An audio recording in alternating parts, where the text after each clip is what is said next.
گفتوگۆکردن کە دۆسێ ئەمڕۆمان لەسەر قەتەر و وڵاتانی کەندا و ئەبێ بە تایبەتی پەیوەندیەکانیان لەگەڵ هەرێمی کوردستان لەگەڵ دکتۆر عومەر بەرزنجی بریکاری وەزارەتی دەرەوەی عێراق سەبارەت بە پەرەپێدانی پەیوەندیەکانی هەرێم و وڵاتانی کەندا و گفتوگۆکەین هەروەکو ئاماژان پێکرد دۆسێ ئێمەیە.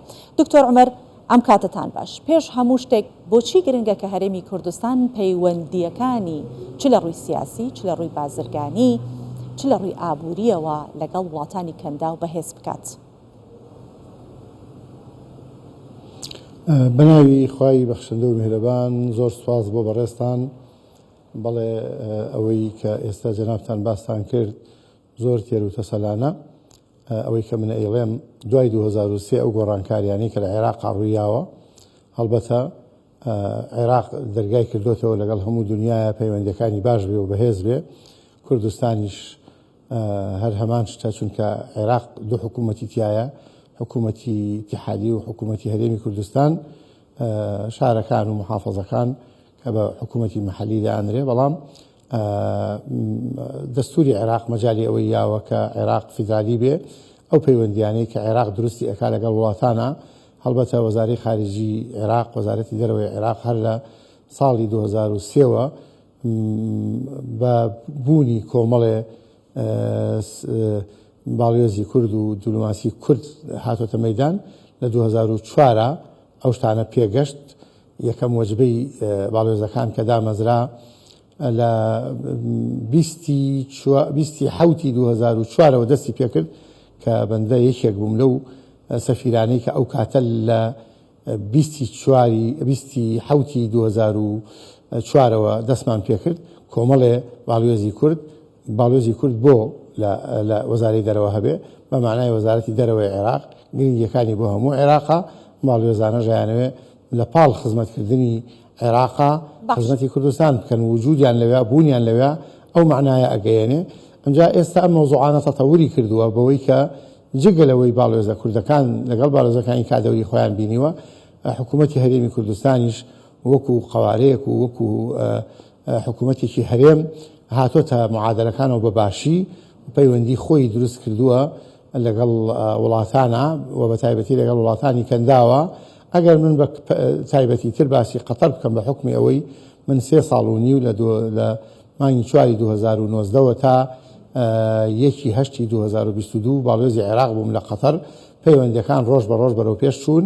لەو کاتانە چەند جار سەردانی عێراق و کوردستانیش کراوە چ لەلایەن باشە دکتۆر ئێوە ئاماژەتان بۆ کە جەنابتان باڵوێزی عێراق بوونە لە قەتەر بە پێ و ئەزمونەی کە هەتانە تا چەند گرنگە کە باڵوێزخانەی وڵاتی قەتەر لێرە هەبێت و ئەوە چ گرنگیەک بە هەرێمی کوردستانەدات لە چ ڕوویەکەوە هەرێمی کوردستان پێشەخات؟ بەڵێ من ئەمیز بەرەوە ئەوە بێم. هەڵبەتە ئەو حرەکەی کە دەستی پێکرد سەردانی عێراق و کوردستانیش کرا. من خۆم لەگەڵ جەنابی وەزیری دەرەوە کە جێگری سەرۆکوەزیران بوو ئێستا سەرۆکوەزیرانە جەنابی شێخ محەممەد بن عەبدوڕەحمان هاتینە هەولێریش و هاتیشینە بەغاش و پەیوەندەکان ڕۆژ بە ڕۆژ زیایی کرد. لە دوایی یادوو سەردانی زۆر گرنگ لەو کاتانە ڕوویایەکێکیان جەنابی سەرۆکی هەرێمی کوردستان بەڕێز فەخامەتی کاک نێچیروان بارزانی هەروەها دەوڵەتمەدار جەنابی سەرۆکوەزیرانی حکوومەتی هەرێمی کوردستان بەڕێز کاک مەسرور بارزانی تەشریفیان هێنا بۆ قەتەر. ئێمە هەروەکو چۆن تەعامولمان کرد بێ لەگەڵ سەرۆک کۆماریان سەرۆکوەزیرانی عێراق بە هەمان شێوە چونکە ئەوانی سەرۆکی هەرێم و سەرۆکی حکوومەتی هەرێمن بە تایبەتی منێک کە کوردم پێویستە بەو شێوەیە ڕەفتار بکەم. استقبالمانکردن و سەردانی سمووی ئەمیری قەتەر و موسساتی قەتەری و شوێنەکانی ئەوێکران بە باشی ئیشکرا بۆ پەیوەندیەکان. ئەم پەیوەندیانە پەیوەندی سیاسین، پەیوەندی کۆمەڵایەتین، پەیوەندی ئابوورین. من ڕۆژ بە ڕۆژ تەسەوری کردووە گەشتۆتە ئەوەی ئەمڕۆ بۆ هەموو لایە معلوم بووە کە گرنگیەکە زۆرە چونکە ئەوان بەلایەنەوە گرنگە کاری تەنمیە و پەیوەندی استثمار لەگەڵ وڵاتانە بە تایبەتی لەگەڵ عێراقا ڕەنگە بە تایبەتی قەتەر وەربگرێت. لە کاتێکە ئێستا من کەمێک لەمە بەش لە ڤیدۆڵەکە ئاماژەم بۆدا وڵاتی قەتەر یەکێکە لەو وڵاتە کەنداوانەی کە گەمارۆ دراوە لەلایەن سعودیە، مصر، بەحرین، ئیمارات و لە لایەکیشەوە ئەبینن هەرێمی کوردستان ناو بەناو لەلایەن عێراقەوە یاخود هەندێک کێشەی سیاسی دێتە پێشەوە هەرێمی کوردستان ئەخەنە تەنگە و چەڵەمەوە. چۆن ناتوانێت هەرێمی کوردستان ئەزمون لە وڵاتی قەتەر وەربگرێت کە ئێستا ئاوا ئابوووریەکی با بڵێن تا ڕادەیە سەربەخۆ و باشی هەیە بۆ خۆی؟ ئەو گەماروی جنابت باسیەکەی ئەوە کۆتایی هات، ئەوە تاریخێکی تر بوو. ئێستا قەتەر پەیوەندیەکەی لەگەڵ هەموو وڵاتانە بەهێزە لە ناو لە قەتەر باڵێۆزخانەی سعودیە هەیە، هی مصر هەیە، ئەوە نەما یعنی قەتەر لەو مۆزوعە دەرچووە و قەتەر توانای ئەوەی هەیە لەگەڵ بەڵام مەبەستمە و ئەزمونەی کە ئەو لێوەی دەرچووە چۆن ئەتوانێت هەرێمی کوردستان سوودی لێ وەربگرێت؟ ئەو مێژووی هەبوو ئەو بابەتەی بەسەر تێپەڕی و گوزەری کردووە، چۆن ناتوانێت هەرێمی کوردستان لەو ئەزمونەی ئەو ئەزمون وەربگرێت؟ ئێستا ئەو بەڵێ ضرور نییە کوردستان بۆ ئەزمونات تێپەڕێ و تێژ ناپەڕێ، ینی نازانم مقارنە چییە بۆ ئەوە، بەڵام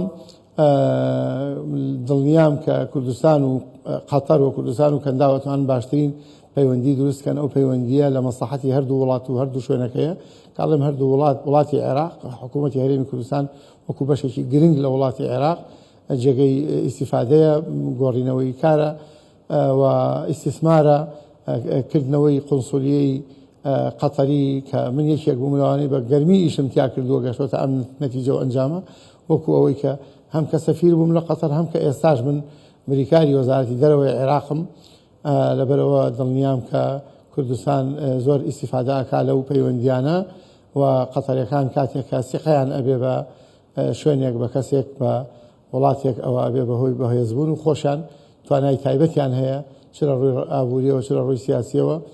لەبەرەوە دوا ڕۆژێکی گەشت ئەبینم کوردستانیش بە جوانی ئەزانێ ئەم کارە بکا و ئەوە تاتوانیوێتی لەو سەردانانە جێپەیەکی بەهێز دروست بکە، جێگەی سیقەوەی ئەتیباری قەتەریەکان بێ. وازانم ئەوە ئایندەیەکی زۆر ڕووناک و زۆر باشی ئەبێت و ئێستاش جێی پیرۆزبایی و جێی دڵخۆشیە کردنەوەی قونسولیەی گشتی قەتەر کە سەفارەتیان هەیە لە بەغا، قونسولیەکەش ئەوان فترەیە کە کردویانەوە دیارە ئێستاکردنەوەی ڕسمیە بەڕێز ئەمینداری گشتی وەزارەتی دەرەوەی قەتەر کە ئێستا تەشریفێنێ بۆ هەولێر و تەشریفێناوە. ئەمە هەمووی هەنگاوەکانن بەرەو زیاتر و زیاتر بۆ پێشەوە چوونە پێشەوە. ئەمە سەردانی ئەوێ بەهێز. باشە دکتۆر، ئەم جۆرە پەیوەندیانە تا چەند ئەتوانێت هەرێمی کوردستان بەرەو پێشەوە ببات؟ چەندێک ئەتوانێت کاریگەری بخاتە سەر هەرێمی کوردستان بەگشتی تەواوی وڵاتانی کەنداویش؟ بەدڵنیایی زۆر بەباشی ئەتوانێ حکوومەتی هەرێم خۆشی کە ئەم هەنگاوە ئەنێ هەنگاوێکی جەریئە و ئازایانەیە و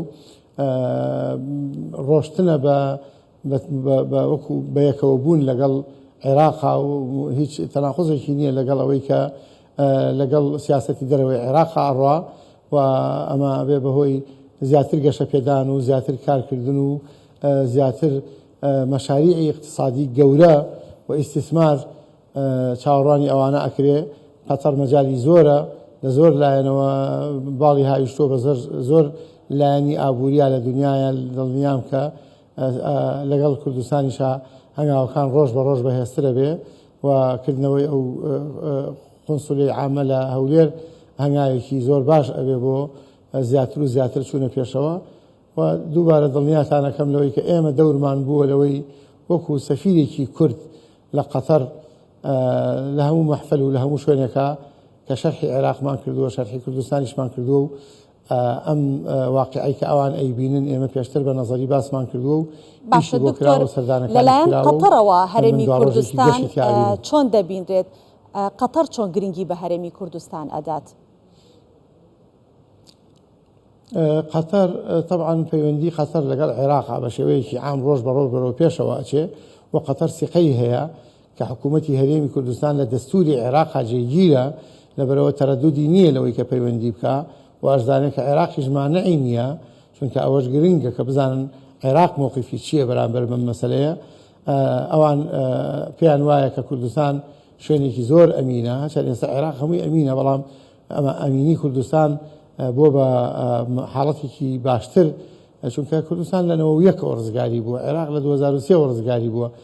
کوردستان توانیوەتی زۆر هەنگاوی باش بنێ لە ڕووی ئەمنیەتەوە ئەوانیش زۆر بەلایەنەوە گرنگە کە پەیوەندیان لەگەڵ شوێنێکە ئابێ لە ڕووی ئەمنیەتەوە باش بێ وەسیقەشیان هەیە کە ئیش ئەکرێ لەگەڵ کوردستان و لەگەڵ حکوومەتی هەرێمی کوردستانە ئەوەی من لە دانیشتنەکانە گوێم لێ بووە ئەو سیقە و ئەعتیبارە یارمەتی دەرە بۆ ئەوەی زیاتر و زیاتر ئیشەکان بچنە پێشەوە.